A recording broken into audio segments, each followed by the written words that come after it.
Okay. So, good evening, one and all. Good evening, ladies and gentlemen.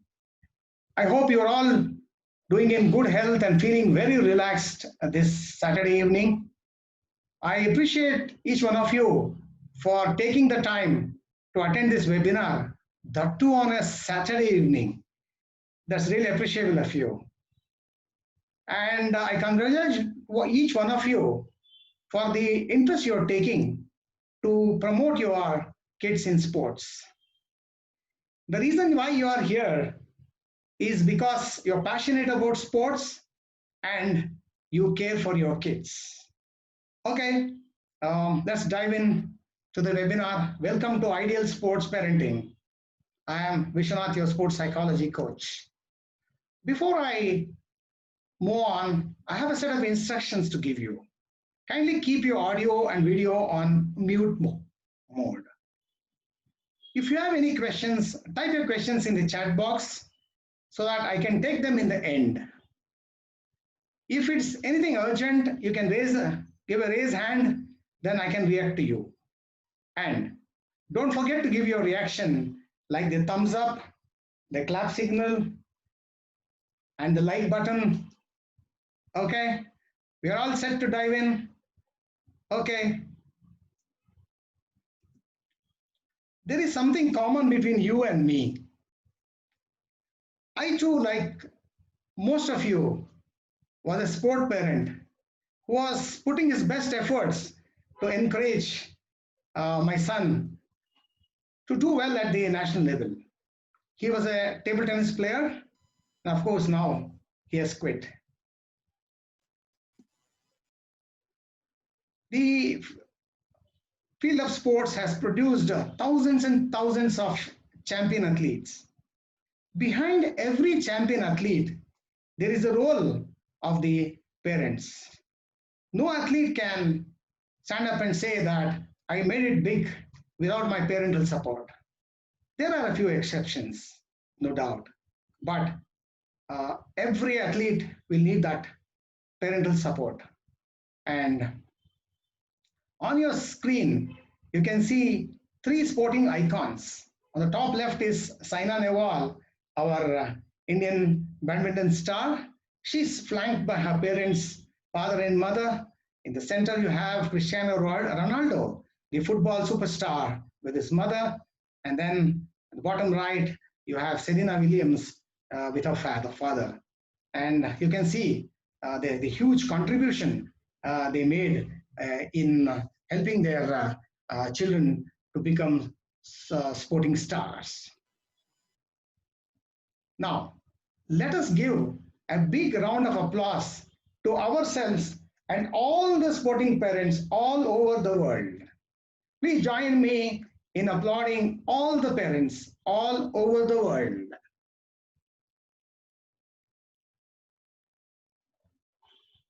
I, having been a sporting parent, know the kind of effort it takes to encourage your children. It's a full-time job.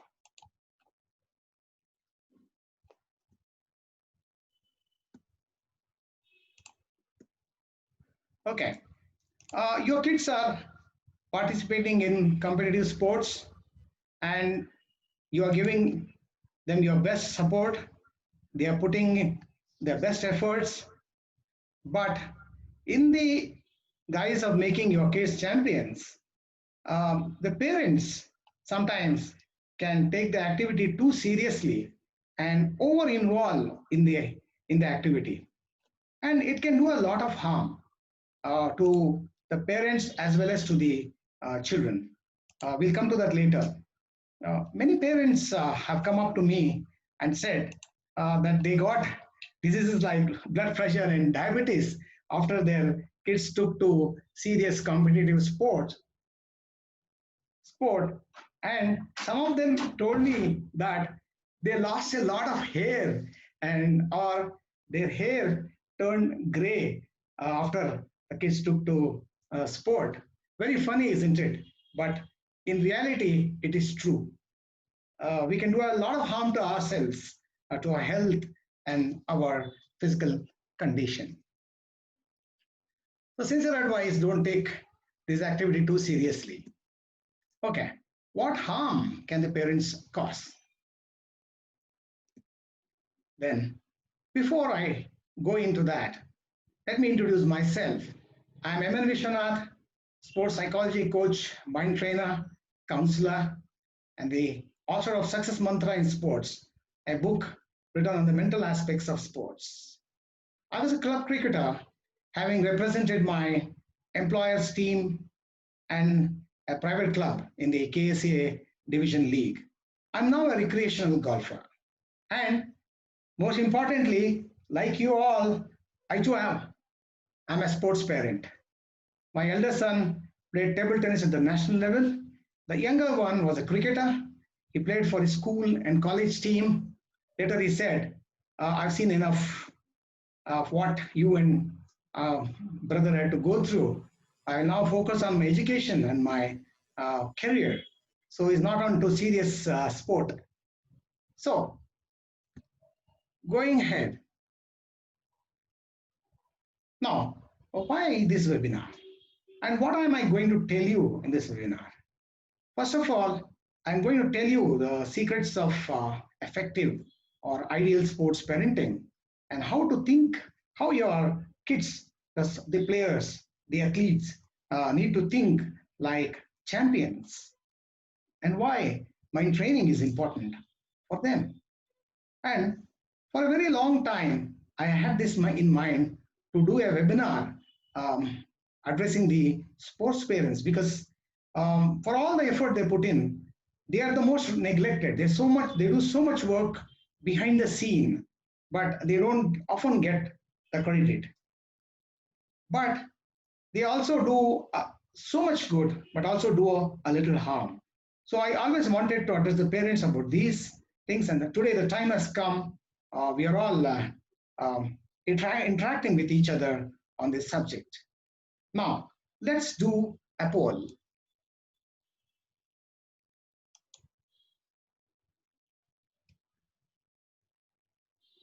Okay.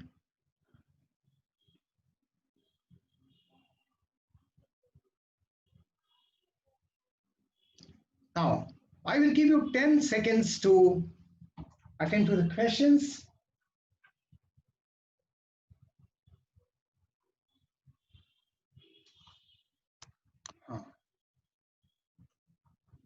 Now, I'd like to ask you this question. Do you remember why you put your kids into sports? There are two answers, yes and no. I launch the poll and I give you 10 seconds to complete your answers.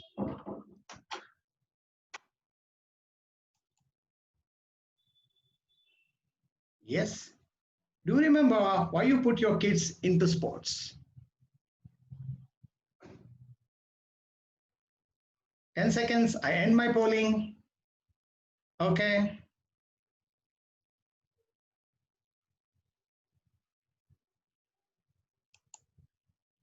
I share the results. 90% of you remember why you put your kids onto sports. That's really wonderful. You're serious about your kids' participation in sports. Okay, that's great.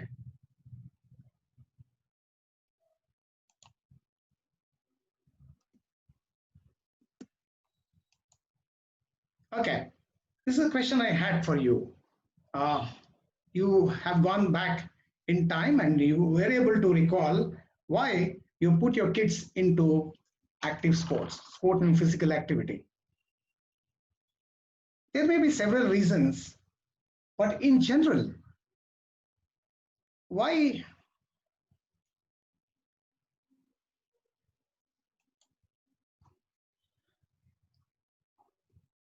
the reason why you generally speaking, the reason you put your kids into sport is for them to be healthy, be physically fit, then be to derive the psychological benefits, to socialize, have fun, and enjoy life.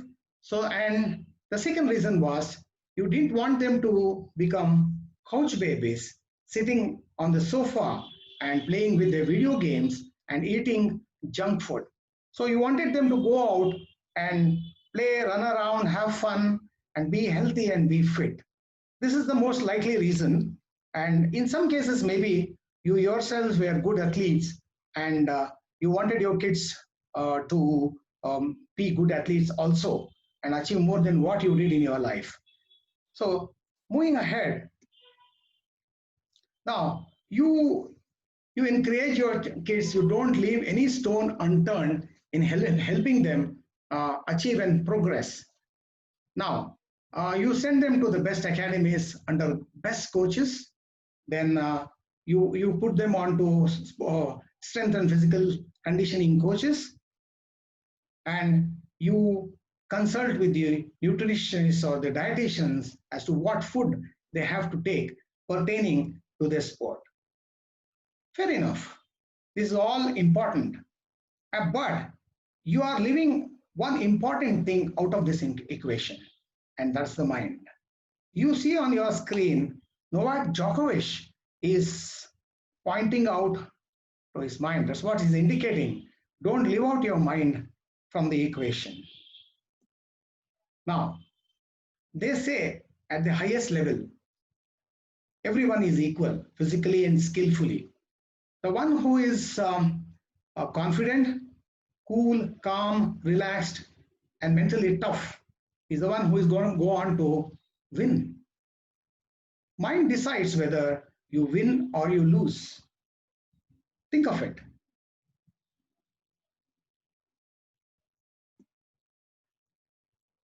Now, it's also said that in many a contest, it's the mind that decides who the winner is and who can overcome the other. In many seminars and conferences that I attend, many academies, they invite me to give talks on mental aspects of sports. I normally ask them how sporting movements happen. How do you react to the ball? How do you make your movements? And the common answer is we have played the sport for a number of years. We know how to play. Then we react automatically. And a few of them say that we do the movements through muscle memory. Muscle memory? Surprising. In general terms, muscle memory is right. But specifically speaking, it is wrong. Because whatever you learn, you practice, is stored in the deeper recesses of the brain. Okay? And when you want to execute, the signals have to come from the brain through your peripheral nervous system, through your musculoskeletal movements. The movements have to happen. The muscles don't have nerves and they can't store a thing. So whatever you learn and practice is stored in the brain, and the signals have to come from the brain. Okay. Now, I like to ask you about the unconscious processes. You know, there are things our brain does without our conscious control. That is maybe our breathing, our heartbeat, our metabolism, our cell growth, our growth of our bones, and so many activities which we cannot control. Those are unconscious processes. But there are the conscious processes that we do with the help of our mind. Our mind controls our conscious brain activities, where we can consciously control our analytical thinking, judgment, reaction, behavior, and responses. This happens because our conscious mind or cerebral cortex is connected to the five senses of sight, hearing, touch, smell. Yes. This is how our mind reacts consciously to what is happening around. If you leave, there is this combination of brain and mind. These are the two sides of the same coin. If you leave the brain and mind combination to do its job, they do their job perfectly. But what can come in the way? It is our conscious thinking, excessive thinking. It is through our conscious interference we come in the way of this brain-mind combination. that does an automatic job, a perfect job. How does it happen? Normally, if you don't think it's ideal, even if you have to think, if you think positively, everything will go right. But the moment you start thinking negatively, if you're under fear, if you're angry, if you're doubting, if you're not confident, if you're nervous, if you are worried, if you are, then the stress response kicks in. This stress response makes your mind to go blank, where you can't think, you can't make decisions. And it also affects your body. The body can become heavy, the muscles can go tight, your breathing can speed up, your respiration can speed up, your heartbeat can increase, and all these things affect performance. Who is causing all this? Our conscious mind. What is behind this conscious mind? It is our negative thinking mainly. Now, you can see the slide, the image of Bhagavad Gita, where Arjuna was questioning Lord Krishna about the fragilities of the mind. Krishna said, for one who has conquered the mind is the best of friends. But for one who has failed to do so, the mind becomes the greatest enemy. So it is up to us whether to make our mind the friend or enemy. So now we have learned that mind is very important in sporting performance. As I told you earlier, it's the mind that plays a role in the result of a tight contest. I remember, I've also mentioned in my book several instances when the best of teams and the greatest of players have choked under pressure. Choking is that mental meltdown situation where you can't think properly, your brain goes into a freeze and you are unable to think and make proper decisions. Now, you can see the World Cup match on your screen where South Africa took on Australia in 1999. This was a semi-final match between the two teams. The match was in the pocket of South Africa. They had just had to make one run. There were 4 balls left. Of the next ball, they couldn't take a run. Of the second ball, Lance Klusner took it on his pads. The ball ricocheted to a certain distance. He thought he could take a single. He rushed off to the non-striker's end. There was an appeal for LBW, and Alan Donald, the non-striker, was looking at the umpire whether he would declare it out. The reason why is because that even though they had to make one run, it was the last wicket pair at the crease. So Alan Donald was curious to see whether the umpire would declare Lance Klusner out or not. He was not prepared to take the run. When he saw Lance Klusner very close to him, he was shocked. So he couldn't make a dash at it. So both the batsmen at the same crease, and Lance Klusner was run out. The match was tied, and Australia went on to the finals by virtue of their better run rate throughout the tournament. This is one small example I just wanted to give you. Now, at the highest level, as I told you, everyone is physically well built, they are skilled, they work hard, and they have very good results behind them. But it's the mind that separates the best from the rest. You can see the best athletes on your screen, the greatest stars from the world of tennis. And to do justice, I have to come from the right to the left. On the right, extreme right, you see Roger Federer. In the middle, you see Rafa Nadal. And on the left, you see Novak Djokovic. See now, these champions have understood how to use their mind, how to deal with pressure, how to get the best out of themselves. Whereas the others may not have made great friendship with their mind. Now, this is what Djokovic has said. Physically, there is not much difference between the world number 78 and number 1, 2, or 5. Everybody works for hours on the court. It's the mental ability to handle pressure at the right moments That's the difference between the top 10 players.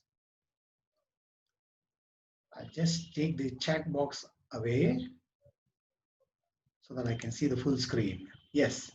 Then, moving forward, uh, 1 second. Rafa Nadal also agrees with Djokovic. He said, if you watch the world number 10 or 500 in training, you will not be able to tell who is up on the rankings.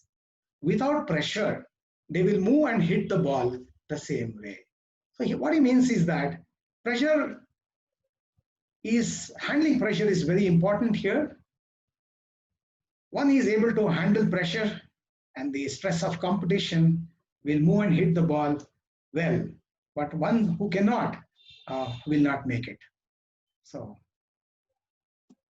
now, whenever parents come and meet me, either in my center or in the when I give talks, they have a common complaint, a very big complaint coming from them. They say, our son or daughter is hardworking and dedicated, but he or she plays well in practice. But in a match, he or she gets nervous, anxious, and most of the time they are afraid to lose. So, usually parents tell me that the children only give 50% what they are capable of. This is a very serious situation. Um, so, if they are able to give at least 80 to 90% of their ability, they'll be far ahead than what they are when they get nervous and anxious. Who is responsible for this? Of course, their mind, because they give too much importance to the event.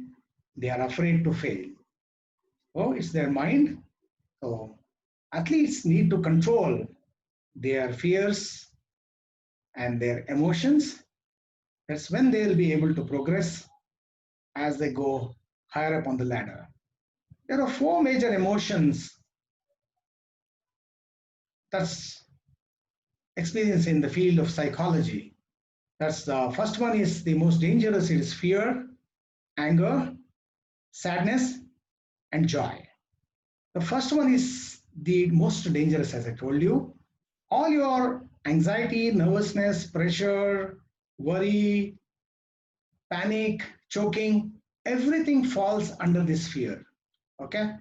Now, you see these two guys, Messi and Sergio, are angry. So, anger also brings down your performance. But the fear is at the top because, so now I need to ask, what are the athletes afraid of? It is the fear of losing, it's the fear of failing, the embarrassment that comes out of it, and the shame that they go through. In fact, it's illusionary, it's not true, but that's how they feel. Now,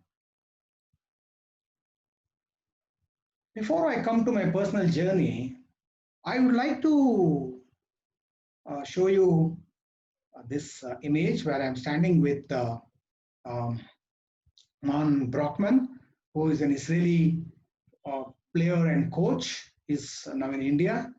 I invited him for my workshop, Winning Minds, and I presented him my book, Success Mantra in Sports. Now, coming to my personal journey, I was born to a family of 7 children, and I was the last of the 7 children. Then, as I was an outdoor guy, playing in several outdoor sports, and like many youngsters in India, I took to cricket. I practiced cricket, picked up the game, then soon was representing my school team and later on my college team. But in the initial years, I found that I was not consistent.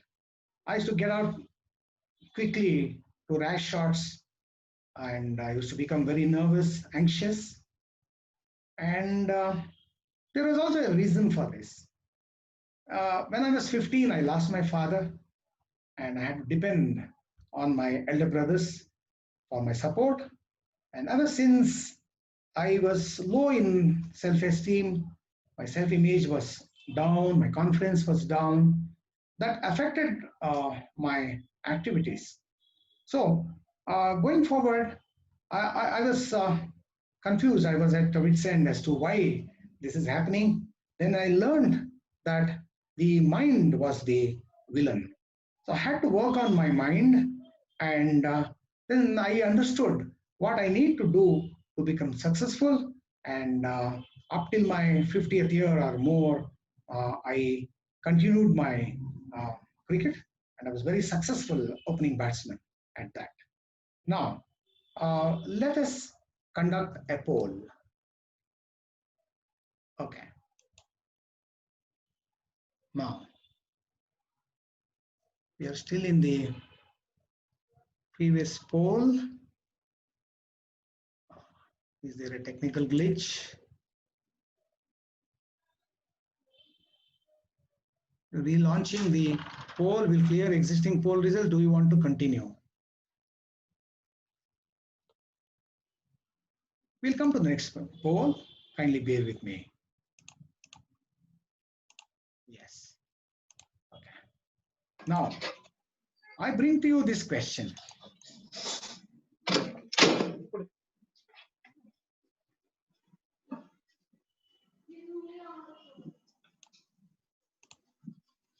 ಈಗ ಮಕ್ಕಳ ನಿಮ್ chilli chicken ಬೇಕಾ ಬೇಡವಾ ಲೆಕ್ಸಿ ಲಕ್ಷ್ Atharva you want chili chicken or not? No. You don't want? Okay. ಲಕ್ಷು chili chicken ಮಾಡ್ಬಿಡಿ ದಕ್ಕಿಸ್ತೆ ನೆನ್ನೆ ತರಿಸಿದ್ದು miss ಮಾಡ್ಕೊಳ್ಳೋದು. You remember to mute your audio? Whoever it is.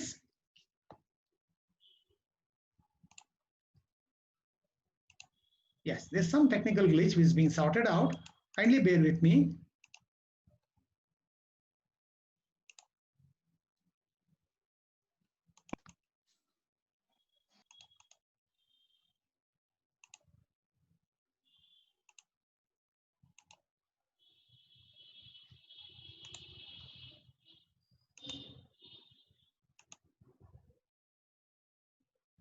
Kindly be with me. We are sorting this out.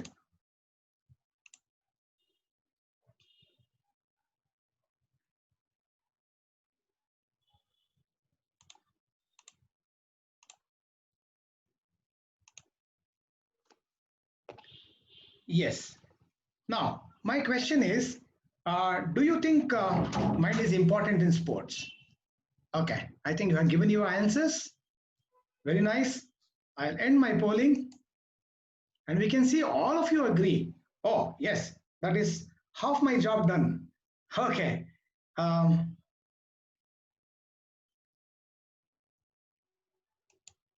And you can see from the screen that all of you agree that mind is important. So let me stop sharing the results.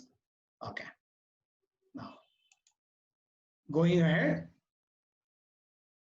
Then, after my marriage, my son Akhil was born. Then, when he was 8 years old, 8 or 9 years old, I found that there was a table tennis academy near my house, and I met the coach. Somebody introduced the coach to me, and I put him onto table tennis. He soon progressed in the game. He was soon playing the club tournaments, the local tournaments, the state ranking. Then he proceeded to the national level tournaments. You can see my son Akhil on the screen. Okay. Then he was either the number 1 or number 2 in the state. He has won many tournaments, open state ranking tournaments. He's a national gold medalist in the School Games Federation of India. He represented twice in the national team also. Then going forward, what I realized while I was promoting my son for 10 long years at the state and national level is that I was a keen observer. I used to observe a lot of things. Then what I found that anything that happens on the court, outside the court, in tournaments, in the families, maybe in the school, college, or in the club, everything affects the mind. and definitely it affects the performance also. So then I also went back to my journey when initially I was very nervous and anxious. Then I read it. Then me and some parents were looking around for some counseling and sports psychology training for my son and other table tennis players. But unfortunately, we couldn't find any. That was the time. That was about 15 years ago. That was the time I decided to jump in. So even coming from the engineering background, later I passed my psychology and then took to sports psychology courses. Then I became a certified counselor. And ever since, I'm in this field as a sports psychology coach, mind trainer, and counselor. I used to write articles for the uh, local press, and people motivated me to convert that into a book. And now you have success mantra in sports before you. Now let us go on and conduct another poll. Okay.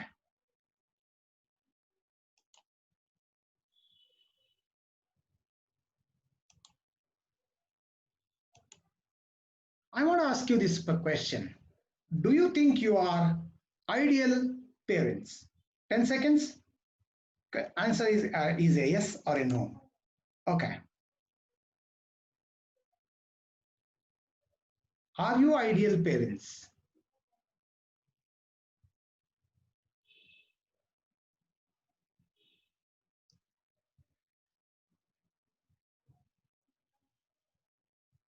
Okay, let me end the poll and share the results with you. Okay, 79, so hoping 79% of you agree that you're ideal parents. That's very nice to know. Let me stop sharing the results.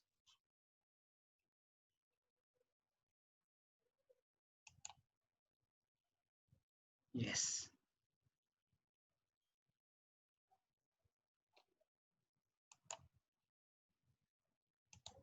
Okay, that's nice to hear. Now, we spoke about the importance of mind, and now we'll come to the all-important subject of ideal sports parenting or effective sports parenting. Now, when a child is born, we the parents are normally given a card where they give us instruction as to when we have to give them triple antigen, BCG, vaccination, and polio drops, that kind of thing. Nobody gives us a manual as to how to do parenting. Likewise, when your kid take to sports and start competing in competitions, then nobody gives us a book on how to do sports parenting. We normally do our sports parenting by trial and error method and groping in the dark. I hope you agree with me. Now, and on the flip side, sometimes the kids are individuals, they have their own personality, they have their own traits, and they can be different from us. We have our own behaviors, our own personality. Sometimes our both goals don't match. We don't hit the right vibe. Then sometimes we'll have to do a lot of nurturing and doing trials and tribulations before we understand how to nurture our kid and to give him the best encouragement and get the best out of him. But that takes time. By the time it happens, he would have lost a crucial phase of his sporting career, because a lot of time is lost. In the competitive sports, every day lost is crucial. So this is I mean say a warning or a very critical thing that we have to bear in mind. We shouldn't lose too much time, and we have to quickly understand what we need to do and what we should not do, the do's and don'ts of parenting, so that we don't repeat the same mistakes the parents before us did. So let's come down to the do's and don'ts of sports parenting. Now, once again, I will take you back to those days when you put your kids onto sport and physical activity. Then it was mainly for that they should not idle their time, become couch babies. They need to derive the benefits of being doing a physical activity, the psychological and physiological benefits of good health and fitness, blah blah blah. But as they take to competition, somehow we lose the purpose. All our attention is shifted towards their progress and the results. So you need to keep the fun and enjoyment alive. Even you as parents need to enjoy seeing the kids play. I'll come to that later. Now, even great players like Ronaldo, Messi has said that the day I stop enjoying my football on the pitch, I will retire. Federer said once that the day I don't feel like chasing the ball and hitting the ball, I will call it quits. So even the greatest of greatest players are talking about that fun element. Okay, even we need to enjoy seeing the sport because sport is not forever as far as your children are concerned. One day they will also have to quit because sport is just one part of life. One day it will come to an end and you will miss it. And today I'm missing all those tight contests, the grueling finals that my son took part in. If I have to watch those finals, I have to dive into my videos which we recorded them. So one day they will also stop and you will miss. So don't take it too seriously. So it's sport after all.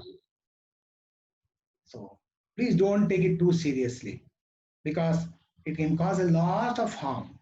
Because the children have a lot of dreams. They have a long sight, what they want to do, and you want to encourage them. And you yourself were not encouraged those days because you belong to large families and the money was hard to come by. And even though many of you were talented, you were not encouraged. So now, going fast forward, you are married, you have kids, now you are can afford, both of you may be working. So now you think, why not encourage them? So that's fair enough. But there's a limit. You have to draw a line somewhere. You need to enjoy the activity and not to take it too seriously. Because not everyone is out there competing. For so many people, even the friends of your kids may not be competing. They may be whiling away their time doing other things.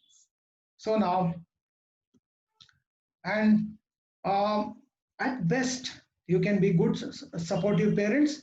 You can encourage, but beware, you can't play God for them. So what is destined will happen. So don't try too hard to make it happen for them. Because so many times your goals and their goals can't match. You want them to achieve or be another Sachin Tendulkar or Virat Kohli, but they may be playing the sport for fun, to socialize, to be fit. They don't want to make sport their career, like how my second son is thinking these days. So don't play God. Okay. Now, we are living in a result-oriented world. Everything is evaluated. Everything is based on the results. And the kid learns at a very young age that making mistakes is wrong, failing is bad. They always have to go make a good scores in their education. And when it comes to sport, they shouldn't lose. Losing is bad and winning is good. So um, this is what the signal that a child gets. And even we think in the same lines that, so the kid learns and we have to understand that we should not put too much emphasis on the result. We have to look at the positive side of things. Even in a losing cause, there is something positive for us to celebrate. So we shouldn't always be focusing on the result. We have to encourage the kid to focus on the process, perform well, and let the result happen by itself. I agree.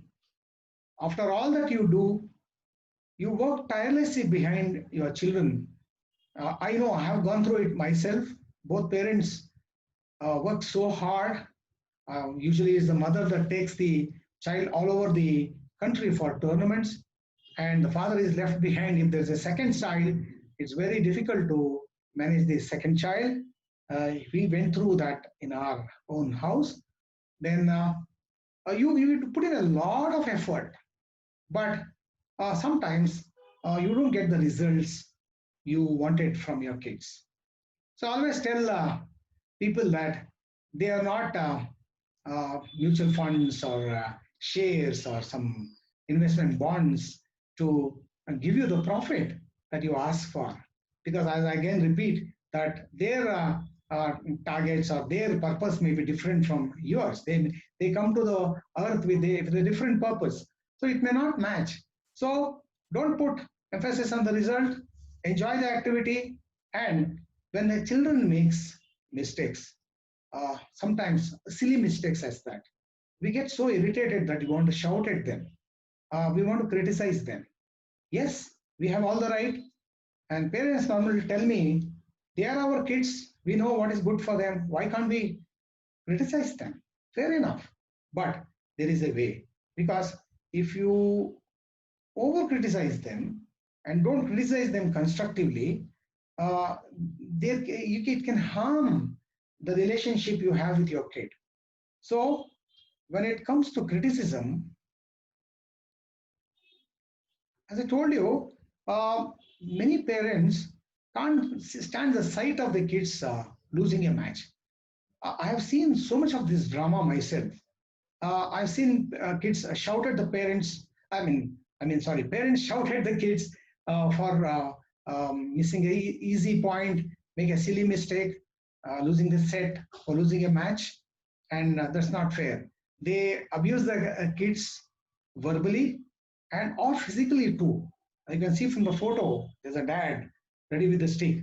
We don't know even if it is a physical training master. It's all right. Now, I have seen a parent, a father, uh, lock up his kid, his son, in the toilet and kick him mercilessly because he lost the match. It was a prestige game between two families and two clubs, and nowhere he was supposed to lose. He lost and he got enough punishment from his father. Um, this is bad. So if we don't have the maybe the right to abuse them or punish them physically for losing, because sport is not life, it is just a game. So treat it as a game. Now, when you have to criticize, when you have to point out at mistakes, there's a way to do that. There's a golden rule which says you have to praise in public and criticize in private. Okay? Don't do the opposite for heaven's sake. Now, even if you have to point out the mistakes or you have to criticize, you need to use the sandwich approach. The sandwich approach says the top layer is appreciating the effort, even for a losing cause. Then telling them, son, I thought you repeatedly made the same mistake you did in the previous tournaments. You are not covering your backhand, or you were leaving your backhand open, or your service was again, there were too many double faults, or whatever it is. Then uh, you can come out with your opinion, but don't make your judgments saying that you are always making the same mistake. You will not improve. You will not correct yourself. How many times your coach has to tell you? How many times we need to tell you? At this rate, you will not make any progress. All your effort is going a waste. This is wrong. You just tell them your opinion, and now don't forget to ask them. This is the bottom layer. Okay? Don't forget to ask them what happened and what you could have done better. Do you agree with my observation? So when you ask them, they feel respected and they will come out with their reasons for what happened. Okay? And even if you have to criticize, you need to use that golden formula, what you call. which is a magic formula, the 1:3 formula.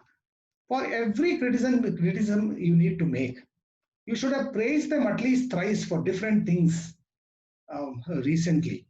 Only when you give them the praise where they deserve, they will accept your criticism. Otherwise, they will say, you're only nitpicking. You're only picking at my faults. You don't even appreciate what good I did. So make it a habit to appreciate what good they did, and then definitely you will have the right and the liberty to point out at their mistakes. Yes.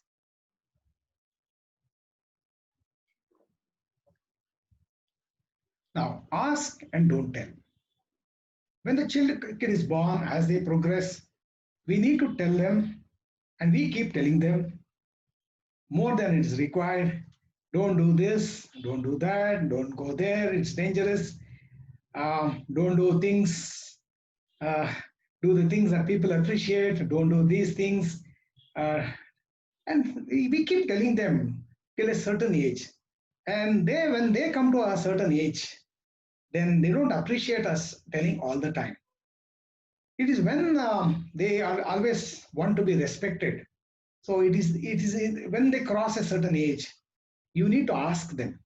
When you ask them, they feel respected. Okay, everything you turn your tell statements into ask statements. Ask them. Let the answers come out from them. Then you will notice the change in your relationship with your kid. And when it comes to asking, instead of just showering them with all those material needs and all your efforts to get the best coaches, changing the coaches, changing the club, doing whatnot, you need to again ask them what support they need. How can we support you? How can we help you? Let it come from them. Don't assume that these are important from them and start giving them what is not asked for. Okay. Coming to the next topic, it is cheer and don't shout. Okay. Many parents are in the habit of when the kid is doing well out there in the arena, instead of just cheering, they shout. And they shout to celebrate. Sometimes when the kid is making mistake, they abuse the kid from the stands. They create a lot of commotion in the stands, and everybody is noticing them. See, it is the kid out there who is playing.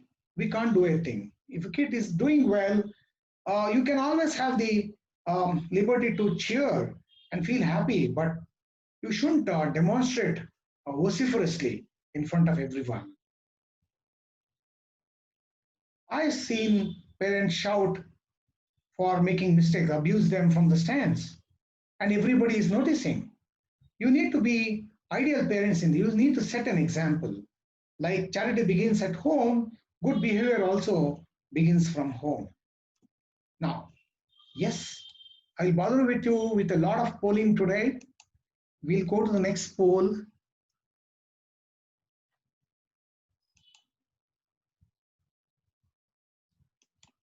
Yes, I want to ask you this question.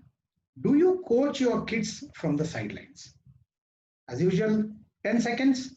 There's an yes and a no as your answers. I'm launching the poll now.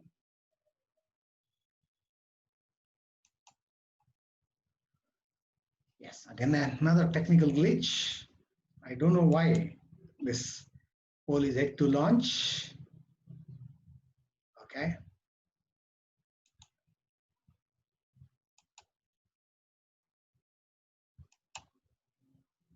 Okay, let's close this poll. You can decide for yourself whether you coach from the sidelines. Yes, now the poll is on. 4 seconds. Now, yes and no for an answer. Please give your answers. Oh, parents are very intelligent here. Okay, let me close the poll and end the polling. We see 38% of you coach your kids from the sidelines and 63 don't coach your kids from the sidelines. Fair enough.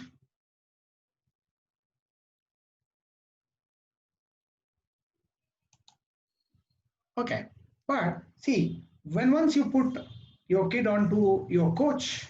The coach always trains the kid with a certain set of instructions. And even though you have played that game, you are not supposed to coach the kid from the sidelines because the kid gets confused with a different set of instructions. So it is best we leave the activity, the performance to the children. And it's not our job to go to the sidelines and coach the kids.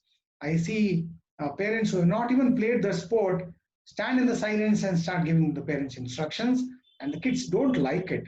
They say, "Don't come near me. I know how to play." So there's a lot of conflict there. The parents cannot be, they're restless. They are observing something and they want to bring in with their observations, and the kid has to correct themselves, correct their mistakes, and suddenly change the course of the game. That's not advisable. It's not our kid job to coach. It's the job of the coach to do the corrections. Please allow the coach to do his job. Now, too much encouragement increases pressure. As I told you earlier, now let it come from your kid, your child, what he needs, how he needs to improve, and what support he needs from you. Don't assume things and start giving them too much, because the more you give, the more the pressure increases for them. And I would like to quote one example. There was this tennis player, a boy of about 14, 15 years of age. His father runs a tennis academy, one of the reputed academies in Bangalore. And father was so keen on making him a national level player, and see to it that he did well at the national level, maybe do well at the ITF level, the internationals, that he had arranged everything for him because the academy belonged to him. So he had arranged different types of coaches, the hardcore coach and the other coach, then the physical conditioning coach, the nutritionist, and of course, the sports psychologist in me. But what normally used to happen was that the boy never lived up to the expectation. He was always disappointing his father, and the father putting him onto some sessions with me. And whenever I was talking to the boy, he used to tell me, "My father does so much for me, but I am not able to give back to him." Then this continued. I told him, this is not possible. So he too, he was feeling very sad because of that. I told him, just because you didn't get the results, you're feeling sad. But feeling so cannot get you the results. Unless you feel happy, you will not get the result. You are thinking that only result makes you happy, but it's the other way around. You need to be happy, you need to enjoy the game, forget about the result, forget about giving it back, making your father happy, play stress-free, just focus on the process, play your game, then you will start getting the results, and win-win situation. You are happy, your dad is happy. But that never happened. He always used to take that stress, and right now he's not into competitive tennis anymore. Very unfortunate situation. I also need to talk about another girl who used to come to me. She was a table tennis player, about 17 years of age. She was the queen of the state table tennis. She used to win all the events she took part in a state ranking tournament, the women's, the youth, and the juniors. But when it came to the nationals, it was found wanting. When I was conducting sessions with her, she used to tell me, "I only play 50% of my capacity, sir." So what is the problem? "Oh, it's my father, sir. I can't stand the sight of him. He puts too much pressure on me." Then he always travels with me to the nationals. When I see the sight of him, I don't know what happens to me. I can't perform. Then whenever I met the father, he said, um, "I'm going to make my daughter the national champion and see that she plays for the country." But unfortunately, that never happened. A big disappointment. Everybody used to say, India and the state and the country has lost a wonderful, talented player. And they say it was all because of the father this happened. A very unfortunate situation. Then you see from your image a photo, a boy has won a title, maybe a reward. He has won the title maybe, and you see the boy who has lost. Then the mother is telling the boy, so why, where is your reward? This talks about comparison. It happens all the times in our society. It happens in education. It also happens in sports. So we can't compare two individuals. They're not alike. They're entirely different. Then we need to accept the results, whatever that comes. So we can't compare. Our child is our child. Our child may be special in some other way. So we can't compare with anybody else.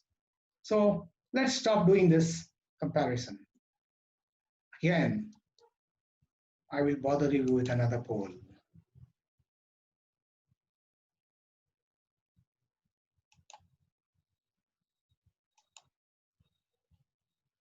Are you insecure about your child's future? See, as I told you, parents during their time were not encouraged. Now they can afford, so they want to encourage their children and see that they become the next super icon, next Virat Kohli or Sachin Tendulkar or Sania and Sindhu, whoever. Now we do everything for the kid, and we know that they are sailing on two boats, one leg on one boat and another leg on another boat. They have to manage both. You know that it's very difficult for them. And they are giving more time for the sport. And at the back of your mind, you know that it might be affecting their education. But you're also wondering, will he or she really make it big in sport? Once they quit, will they be educated enough so that they can find a good job and make a career? All these insecurities will bother you. Now, I will launch the poll. Tell me whether you are insecure about your kids' future. Yes. Come on. What happened? There's some issue with this polling. Insecurities. Come on. Okay. You can think for yourself whether you're feeling insecure about your child's future. Yes. We too are insecure, but we need to train our kids, speak to them about the benefits of focusing on both education and sport without putting too much pressure on them. They need to be equipped with the skills, train their skills, upskill themselves. This is the buzzword these days. Even Rahul Dravid has been speaking about it. He says, upskill yourself, get educated. So if you don't make it in your sport, at least you can find an alternate career. So just let go of your insecurity, support them, and accept what comes by. Because it is a choice. We have chosen to encourage our kid into sports. So let's not be insecure. Let's support them. And we don't know about destiny, what comes by. So let us let go of our insecurity, because kids can study from our body language about our insecurity. Now, may I request you to give your reactions on how the webinar has proceeded till now, because all of you have been very serious, very silent. I would like some reactions from you. Please feel free. You can find the reaction button out there. I can see there's a video, there's an audio on. Kindly switch off your audio, whoever it is. Okay, now coming to role model parents. Are you role model parents? Who are those role model parents?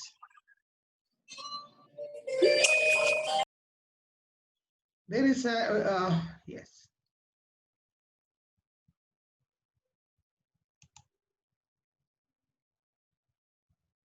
Thank you, Madam Gayatri. She says it's very good. Thank you so much. Okay. Now proceeding further, I would like to state about role modeling by bringing up an example of two parents, two fathers, in fact. When my son used to take part in competitive table tennis, I used to notice that two of his seniors who used to play at the higher level, at the men's level, they were two best players in the state. They often used to make the finals, and those two finalists were also good friends. Their fathers were also good friends. Whenever they were out there contesting in the finals, in a tight, grueling final, the fathers used to sit next to each other, hands folded, and quietly observe the proceedings.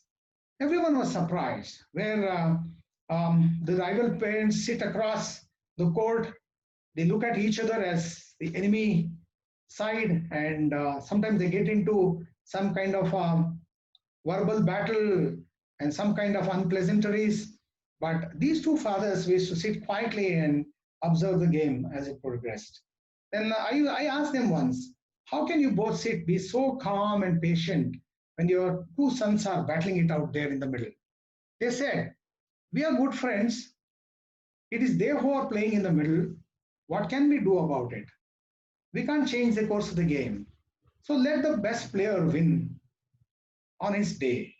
So it's okay, we accept any result that comes by. So I call them role model parents. I leave it to you for your observation about them. So let us be role model parents, because people are always watching us, and our kids also pick up our behaviors. So we need to be role models for our kids and to all others around us. Now, you see on the photos three icons, some of the greatest sports persons India has produced. Sachin Tendulkar on your left, Virendra Sehwag in the center, Mahendra Singh Dhoni on the right. Now, we have to give it to the parents of all the three, because they definitely behaved as role model parents. Sachin has come out in praise of his parents. Then Dhoni has said, my humility is what I picked up from my parents. And coming to Virendra Sehwag, I have to quote an incident. In one of the books, uh, there's a journalist, Mr. Guru Prasad, who has written about this. Virendra Sehwag's parents brought him to an academy and introduced him to a coach, Mr. Arun Sharma. They brought a box of sweets and handed it over to the coach and said, our son is crazy about cricket. He wants to train under you. We are leaving him with you, and let him be in your good care. Saying this, they left. And the coach says that he never saw them till a number of years. He says, in contrast, there are other parents who stand behind the trees and watch what the coach is doing, whether their children are getting enough batting or bowling, whether the coach is doing some politics, whether he is giving equal opportunities to the child or not. So always watching. He says there's a wide contrast between the set of parents. So let us behave like role model parents now. So those were positive parents. Now let us look into some examples of negative parental behaviors. Then I think you recognize the two on the right, as you see on the screen. You see Yuvraj Singh, the famous Indian cricketer, with his father Yuvraj Singh. Yuvraj Singh represented India in some 6 one-day internationals. Then he was dropped. Maybe he also got injured. He was dropped and his career was over. When Yuvraj was born, as he grew up, he was interested in cricket. Then one day Yogaraj took Yuvraj Singh to an academy and met the coach of the academy, who was also a former Indian player. After observing Yuvraj Singh, the coach said, "Your son is no good. He's not talented. He can't make it big." Yuvraj Singh got angered. He was a man with a hot temper, and all this has been reported by Yuvraj Singh. That's a different matter. Then he took it up as a challenge that he will make Yuvraj Singh a sporting icon. He will make him represent in India one day. Then all the practices started. He converted the garden into a cricket practicing area. He put up a marble flooring, and day in and day out, he made Yuvraj Singh bat with a wet tennis ball. In that, he used to throw mercilessly at Yuvraj Singh, and he had to counter all the balls. Those balls. He wanted to see that his son batted ferociously against all the fast bowlers of the world he's going to face in the upcoming years. Then an incident that took place, he had scheduled a training schedule for his son, and one day it was winter, and Yuvraj Singh with 3 blankets on, he was sleeping cozily in that winter cold of Chandigarh, and Yuvraj Singh called him once, twice, he didn't respond. Then he went there into the room with a bucket of cold water and threw it on Yuvraj Singh. Then on another occasion, he was selected to represent the Punjab Ranji team. It was a trial match. He got out to a rash shot. Then he misfielded on several occasions. Yuvraj Singh came to know about it, and Yuvraj disappeared for a day. And after a day, when Yuvraj returned home, Yuvraj was sitting with his mother in the dining table. And Yuvraj was so angry with his son's performance that he saw a glass of hot milk on the table, picked it up and threw it on Yuvraj Singh's face. The milk spilled on his face. The glass went and hit the window pane. That was another incident which has been reported. And I would like to bring to you another incident when Yuvraj represented Punjab team, and he failed miserably. He misfielded. Then Yuvraj was so angry, he took away the stereo system of the Maruti 800 car, which Yuvraj Singh was driving around with. So that was Yuvraj Singh for you. Very angry man. It was a tough lesson for Yuvraj Singh, which he had to bear, and he made it big. And coming to Mike Agassi and Andre Agassi. Many of you might have heard of Mike Agassi. He was one time a world famous lawn tennis player. He went on to represent USA. He was a champion. He won many Grand Slams, and he's now married to the tennis icon, Steffi Graf. He was one of the 3 children to Mike Agassi, his father. His father too was a hot-tempered man, and the first 2 children, his elder brother and another elder sister, couldn't continue under their father because they couldn't stand to that tight regime and the merciless treatment his father meted out to them. They said, we don't want to become tennis players. We can't go on with this anymore. But Andre Agassi had no option. He continued under his father. His father was a hot-tempered man. He was a boxer earlier when he used to live in Tehran, Iran. Then he converted the backyard into a tennis court, and in the hot sun, their practice continued. He converted a machine into a bowling machine. We did non-stop feeding of ball to Andre Agassi. Mike Agassi raised the net and said, "Don't hit the net, it is your enemy." That's the kind of training he got. His father was merciless, and there was one day that Andre Agassi wanted to run away and quit lawn tennis. But that's history. That didn't happen that way. He went on to become a great sporting icon. For every 2 my Andre Agassi's or Yuvraj Singh's produced, and many sporting talents and promising careers would have been nipped in the bud by negative parental behaviors. These are very two rare examples, but many promising careers would have been ended due to negative parenting behaviors. So I will leave it to you on how to do the kind of parenting, how uh, how you need to win your child's heart and be very soft on them, be more empathetic, be patient with them. I leave it to you. Now, talking about another three examples of ideal parenting, this is mostly illusionary that I have formed, but these are good examples that will illustrate what real parenting is about. Three families and three tennis players, all of them tennis players, and they have lost their matches on a day in a tennis tournament. All the three families are proceeding from the venue back home. The first family where the boy lost, then there was an agreement between the boy and the family that the parents should get the boy the latest model of the Apple iPhone if he proceeded toward to the quarterfinal or the semifinal stage. But unfortunately, the boy loses in the first round itself. Even earlier, the parents used to bribe him, give him external motivation, saying that if you did this, if you achieve this, if you win this, you'll get a gift. That's how it proceeded.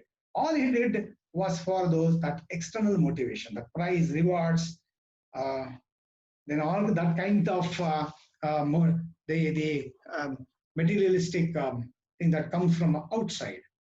The second family, this girl is a very talented tennis player. That day, she was pitted against one of the best tennis players in that tournament. She was a senior tennis player.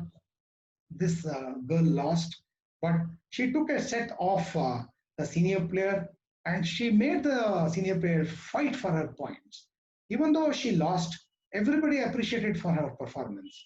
But while she was in the car with her parents, her father was very grim. He refused to talk.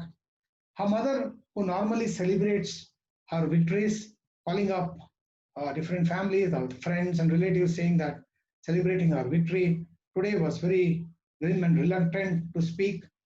She was showing in the body language that she was not happy with the girl losing. Then the girl understands that it is very bad to lose, and to gain acceptance of the player, she needs to keep winning all the time. At one point of time, the father turns to her and starts shouting her his abuses, finding out only at mistakes what she did. He refused to recognize the positives of that game. Now, coming to the third family, this family, where again this girl lost against a senior player, she gave up a very good fight, and as they are traveling in the car, she is leaning against her mother, and mother consoling her, think it's all right, forget about it. We'll talk about it tomorrow. Then father says, you played very well, dear. I'm very happy with your performance. Then suddenly they change the topic. They're talking about different things, and they refuse to talk about the loss. Then the father takes the girl to a favorite ice cream joint.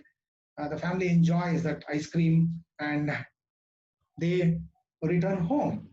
The next day, the girl gets over her sadness. She comes up to her parents, tells them that she tried her best and she knows how she has to improve and what she needs to do next to progress. The parents are appreciative about the performance she gives. I would rate the third family as the ideal parents. I will leave it to you. Now, for all the effort you put, I told you earlier, we can't treat our children as some kind of a returns for our investment. Definitely not. Now, you need to be patient about everything that you invest, especially the sacrifices you do, the time you invest, the effort you put in. The children cannot yield you quick results. I would like to illustrate this point with the example of a Chinese bamboo.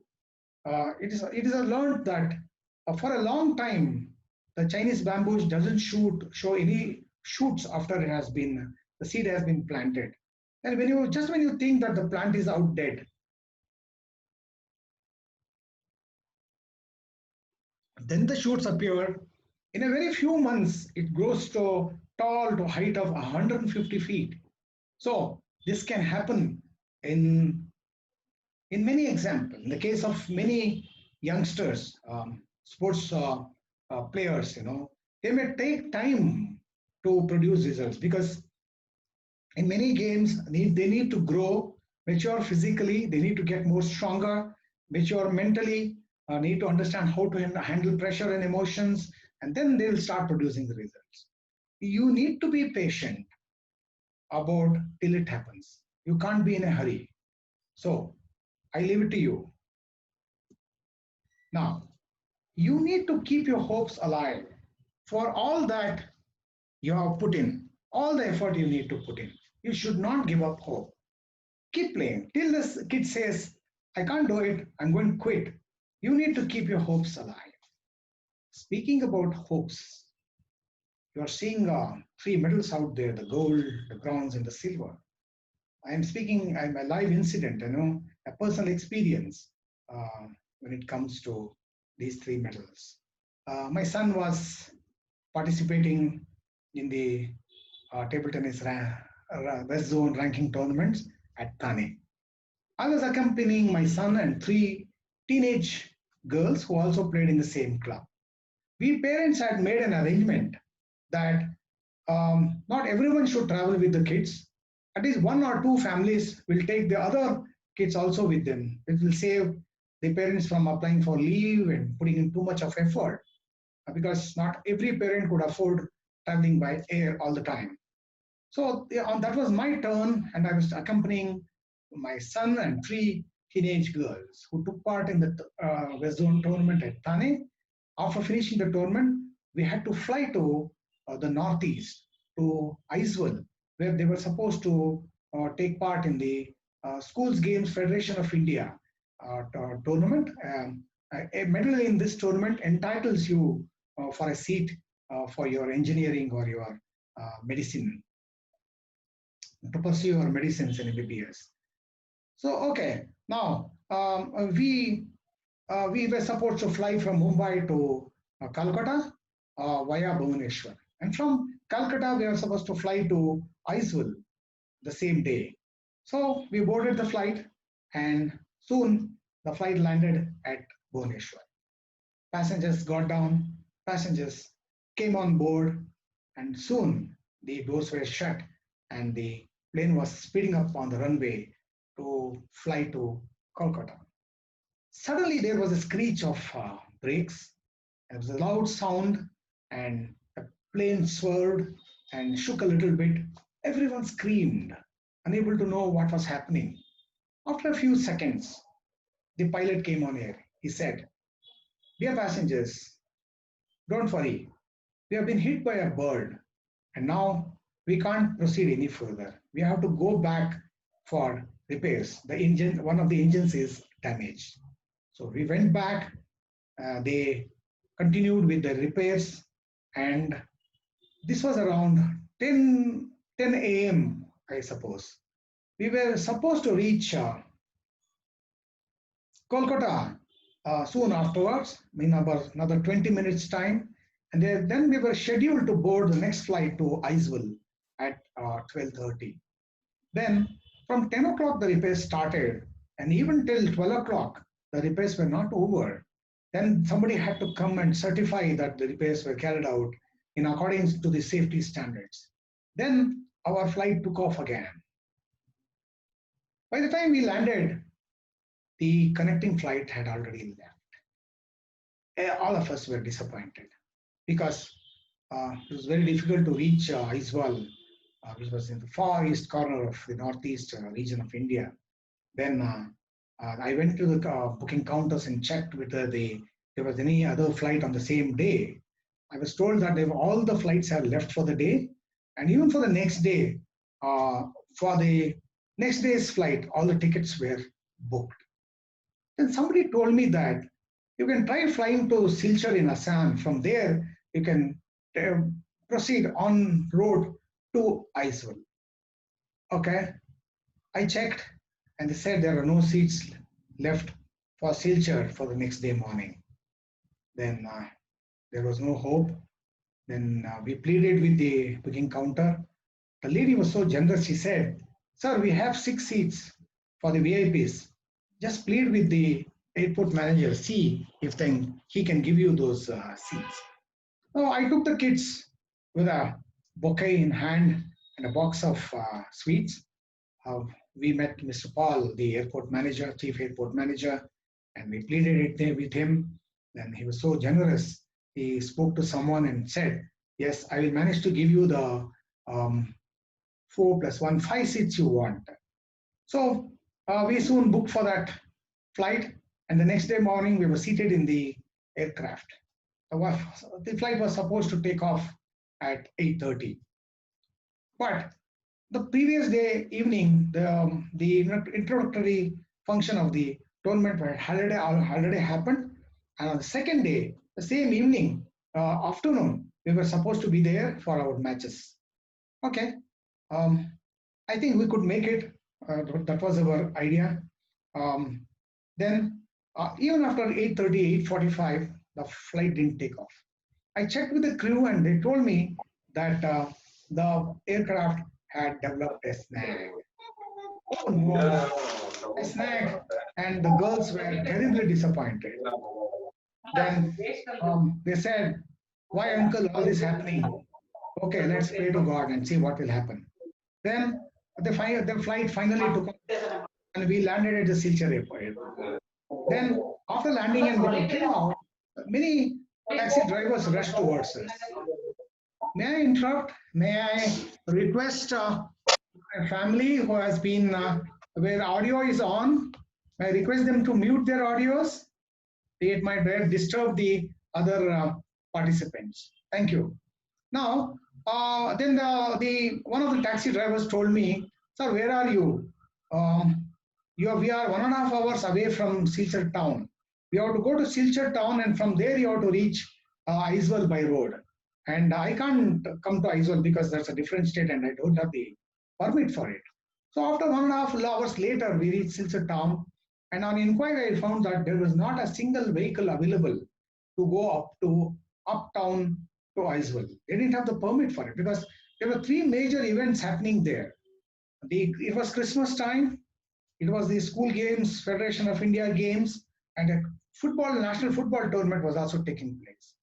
So there was not a vehicle available. So my next option was to proceed to the nearest police station.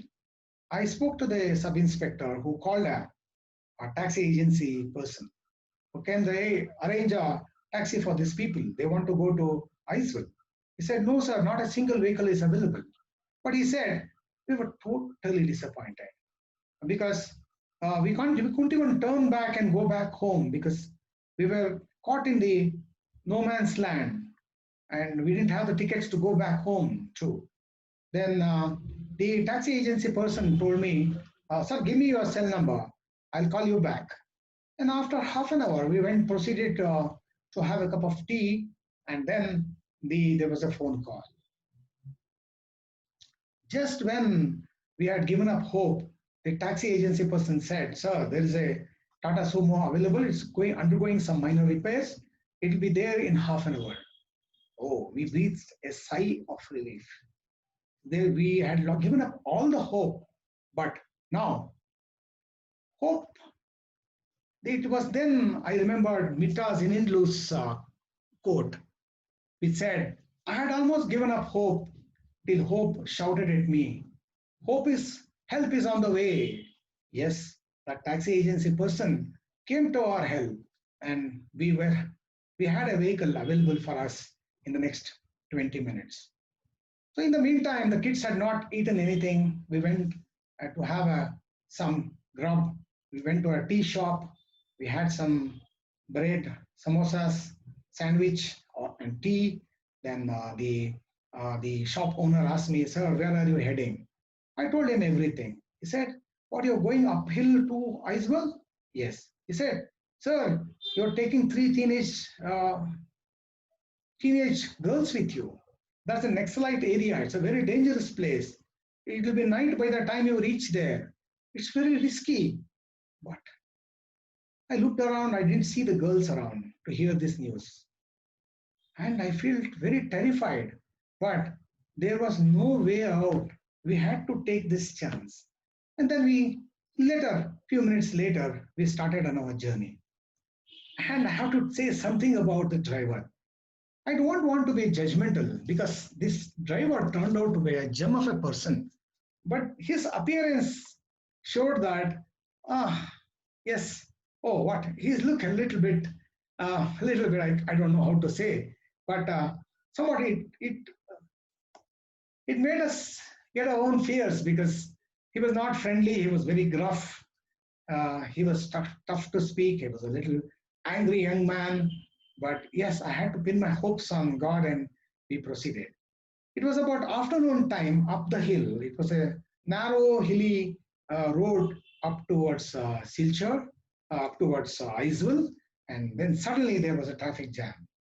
And the vehicles were all stranded because it was a very narrow road.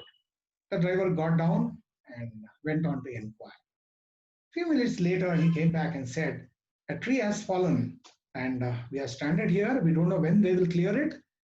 Maybe it may not be cleared in whole night, and they may even clear it tomorrow morning because the light is fading. My heart skipped a beat. What? Spending the whole night here with three girls, teenage girls with me. But we had no chance. We had to rely on God to look after us and our safety. So minutes went by.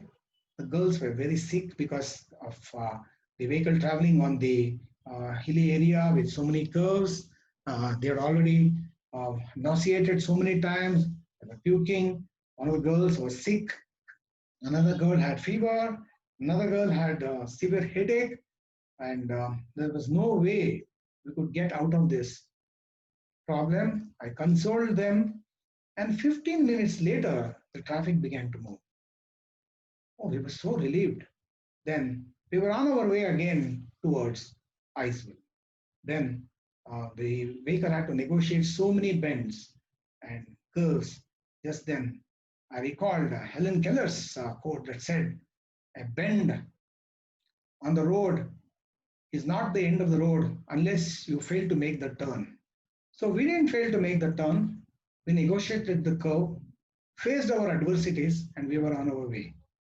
We couldn't contact our people who were already there, our manager, our other teammates and families, because our prepaid cell phone was not working up those hills. And when we approached the Burma border, we were stopped and they refused to allow us to go forward because that was not the route where we were permitted to travel. We had to come through the mainland route to Iceville. On pleading with them, they finally agreed and allowed us to go. We reached the place, Iceville, towards the evening, and people, on reaching the venue, everyone came running towards us and gave us the good news. Don't worry, our events have been postponed to tomorrow morning. Oh, we breathed a sigh of relief. Then, yes, great. Now, we were on our way to locate the guest house we had booked. A P&T guest house that one of the girls' mother was working in the P&T department. She had already arranged for the guest house for our stay. On reaching the guest house, we spoke to the official who was working. He was still working there at that time. He said, "Where are you, sir? We already wrote to you 20 days ago saying that our guest house was under repair and we couldn't lend it." But we argued. You said you already allotted the guest house. No, sir, after that, something happened and we had to take it up for repairs. Oh, we was crestfallen. And the girls started to cry. They said, "Uncle, we don't want anything. Let us go back. Let's not participate in this tournament. What do we now do now?" On seeing our plight, that official told us, "Come, we'll look for some lodges. We'll look for some room in the lodge." Then we went around. We couldn't find a single room. Then he finally said, "My family has gone away for Christmas. You can stay at my house for the night, and tomorrow morning we'll see what happens." Okay? So something is better than nothing. So we went to his house, and so he went into the darkness to get the keys of his house. Then when he came back, there was an elderly lady with him. He introduced her to me. I don't remember her name now. She was the ex-MLA of the place, a very pious lady, uh, very religious lady. She heard our story and there were tears down her cheeks. She said, looking at the girls, she said, "You all be my guests. Christ has sent you to me. You don't have to go anywhere." We spent next 5 days under her hospitality. Then I remembered Roy Bennett's quote that said, there is a, one second.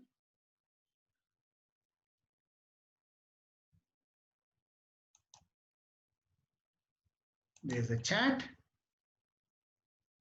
and somebody is saying it's real adventure. Great. That was a real adventure, if I have to tell you. Now, wait for me to tell you the final result. You'll be overjoyed. Okay. Now, then the tournament progressed, and now I will come to the ending. Now I want to share you the result of that tournament. Of the four, all of them won gold medals in their individual event, and they won the gold medals in the team event, and 3 of the 4 won individual gold. And I want to say proudly that today the 3 of the 4 went on to become engineers with that medal. They could get a sports quota seat, and all 3 are software engineers now. It was a proud achievement in spite of all the adversity we had to go through. Then I must definitely remember Roy T. Bennett's quote that said, "Always never lose hope. Storms make people stronger and that don't last forever. There was a silver lining behind the dark clouds." So I'm reminding you not to lose hope about your children. Okay, now coming to reality from that fantasy story. It was not fantasy, it was a real adventure that we undertook. Now, I told you that I will tell you why mind training was important. I've run through this already. We have been through 1 hour and 35 minutes of this webinar. Kindly bear with me for another half an hour and we'll come to the end of this webinar. Okay, now mind training is that extra that you add to that ordinary that makes you extraordinary. I told you you're doing everything, but you're leaving out the mind. Please don't do that mistake. You have to consider the mind because that is what gives you the real result what you always wanted. Yes. Now, why athletes need mind training to become champions? Okay. Now, there are so many factors that bother them. That is to do with their psychological issues and their non-performance, non-progress, and there's some other shortcomings they have. In spite of all the work they do, some athletes don't believe they can win. They frequently have doubts about their abilities. They are desperate to win and hate losing. It's fear of failure. They feel pressure, anxiety, and nervousness before the contest. I'm giving you some of the issues that they can face that can they can make them that they make the performance go down and make them disappointed, sad, only to lose hope and motivation. Too many negative thoughts flood their mind, taking away their concentration. They may lack direction and goal about what they are doing and how to go to achieve that. They may have the ability to focus on their daily routines and put in the hard work because of the distractions around them. They may have the inability to bear external expectations and pressure that comes from others around them, the parents, the coaches, the team, the state, the nation, and all such external pressures. It can happen in some cases that they keep, I will not say failing, but they don't live up to their expectations. There may be setbacks and poor performance. And because of that, they are not able to bounce back. And they call this as a failure. And they become very sad because of the lack of progress. And ultimately, they lose that drive that keeps them going. To make them get up in the morning, train hard, and go out there, sacrifice, come out of the comfort zone. It is motivation that drives them to do that. Now, after repeated failures and setbacks, they lose their motivation. Now, with repeated setbacks and sort of a lack of mental strength, they are not able to bounce back from setbacks. They cannot be resilient. The resilience is the ability to bounce back. Then they may give up too easily, meaning they're not mentally tough. So if you're not mentally tough, in order to go there and fight it out, it's very difficult to progress because the challenge is very tough at the highest level. Now, having taken sports professionally, they feel insecure. We have spoken about insecurity. That always plagues them. What about my future? Will I make it? Will I fulfill my dream? Will I make it to the team? Will I make enough money to support myself for the rest of my life? Can I get a job? So on and so forth. Now, there will be a lot of problems, support system, parents, finance, lack of encouragement, so many things that can bother them. There can be this relationship factor, the drug factors, and many other addictions. All these can lead to mental illness and the mental health issues, which is a major thing these days. And all great athletes and players are coming out with their mental health issues. Now, let's come back to another poll. So, this is going to be the last poll of the day. So kindly bear with me. Now, at this stage, now I've spoken about the mental issues that they go through, the psychological issues. And we as main trainers and psychologists and counselors are there to help them deal with their psychological issues, their mental health factors, then help them to train to improve their mental performance, the mental performance that contributes success to them. Now, I would like to ask you at this stage, do your kids currently undergo mind training? 10 seconds, I will launch the poll now. Do your kids undergo mind training? Or if you yourself, if your athletes have undergone mind training? 10 seconds for you. Okay. Now, I will end the poll and share the results with you. No, a whopping 100%. Oh, come on. I told you so far, this is a very, very important factor. So now I feel content myself that I brought up this webinar before all of you, because if you or your kids have not trained their mind to live up to their expectations, handle pressure, their emotions, to be able to focus, be able to be confident, then you're missing something that can contribute for you not to achieve your goals, and for you to not be able to be consistent and lose frequently, and for you not to be able to progress in your chosen career. So that's very interesting. I'll come to that. I'm always there for you to give you the mind training and counseling needed. Now, yes, now I have the big news for you. In the next 6 Saturdays, starting with from January 2nd, I will be conducting 6 webinars every weekend. And every webinar, I'll be speaking about the important verticals of mind training and counseling. Now, let's come to the Webinar number 1 will be on positive mental attitude, self-awareness, and goal setting, the importance of writing a diary, a journal, and how to remove the mental blocks. You can see from the image, there's a dragon trying to attack a warrior.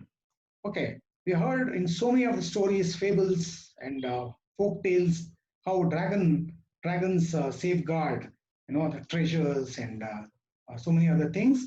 Now, dragons are like these mental demons, the negative factors of the mind, which an athlete needs to fight in order to progress. So, coming to the next webinar. Okay, it's going to be about self-belief, confidence, self-esteem, and motivation. I told you what the motivation is about. It's the drive that in you that makes you to get up every day and fight it out, come out of your comfort zone, sacrifice, and work hard on the court. Okay, now self will be, you have seen you can see the leg of an elephant which is chained. Okay, I don't know how many of you know the KEDA operation. I'll just come to the point. After the elephant is captured, okay, the elephants are not given any food. The elephants are known to eat about 150 to 200 kgs of consume 250 kgs of food every day. What happens to that big animal when it is starved? Okay, then it is craving for food, begging the people who have enslaved it to give it some food. And now, when the mahout and the trainers don't give the elephant any food for a number of days, it becomes tame.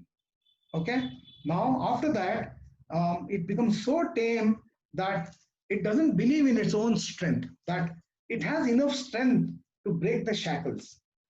Okay, it thinks it is a very weak animal in the hands of the human being who is training her. That's how you see the tame elephants and in so many places where and you see them being used in circus and in zoos where they're all tamed. Okay, now it can happen to you and to the athletes if you don't realize your self-worth, your self-belief, if you don't believe in your capacity. It's just because you encounter some setbacks, if you think you're not capable, if you don't believe in yourself, you will become like a tame elephant. Okay, so let's work on how to improve your self-confidence, your self-belief, and your motivation. Now, the webinar number 3 is about your focus and your concentration and your mental toughness. Now, a hero, as you see in so many of these comic figures and everything, he is so courageous, he is focused on his task, and he's so tough that he overcomes all the challenges. So that relates to your concentration and your mental toughness. So the webinar number 3 will be about mental toughness and your ability to focus, not being able to be distracted by so many other external factors. You have a single-minded focus on what you want to achieve. And I will teach you how to achieve that single-minded, that one-pointed focus. Now, coming to webinar number 4, it will be about the ability to handle pressure and the mental demons like fear, anxiety, nervousness, pressure, choking, and whatnot. For a bullfighter, he needs to take the bull by its horns if he has to survive. Otherwise, the bull will kill him in a bullfight. So even athletes need to handle these mental demons by their horns. Otherwise, they will not be able to progress in their chosen sport. They will not be able to fulfill their dreams. Webinar number 4 will be about handling pressure and emotions in sport and how to face adversities and fear of failure. Webinar number 5 will be about visualization and imagination. And you know the power of visualization. All great discoveries, inventions, and great creation in this world. And the creators had this imagination, the ability to imagine and visualize what they wanted. And they were able to do it the way they wanted. So I can compare it to a genie and a lamp. The lamp is you, and there's a genie. And if you imagine the best happening to you, the lamp will provide you the genie who will go on to fulfill your dreams. Okay, you can imagine having won the title, lifting the cup, and everybody, you can hear everybody applauding, people coming to you and congratulating. You can imagine yourself achieving your goals. Your photo will be in the newspapers, and I have very fantastic examples of how people use the power of visualization, imagination to achieve what they wanted. Webinar number 6 will be the last in the series. It's about A to Z of a champion mindset. I have compiled the A to Z. Each alphabet denotes a quality which you need to master in order to become a champion and to become good at um, using the champion mindset. And on your scene, you see two great sportsmen. Roger Federer is speaking to Sachin Tendulkar, the god of cricket. When Sachin went to, I think they met at Wimbledon, if I'm right. And you can see these two great people. And if you get the opportunity to talk to them, they will talk to you about the champion mindset they adopted. And these champions know, with their experience, they know how to think, how to handle pressure, and how to be. So both of them were like sages, you must say, like sannyasis, when they were on the field in arena of sports, nothing unruffled them. I think nothing rattled them. They were so calm, so composed, nothing bothered them at all. They didn't lose sight of what they wanted to achieve. And there they are before you, one of the greatest icons the world of sport has produced. That is about the A to Z of a champion mindset. And I have helped many state, national, and international athletes to improve their mental game, which has helped them in the overall performance. I'm always there for you and for your kids. And I would request the parents to enroll them for the 6-week webinar series starting from January 2nd. And now, yes, and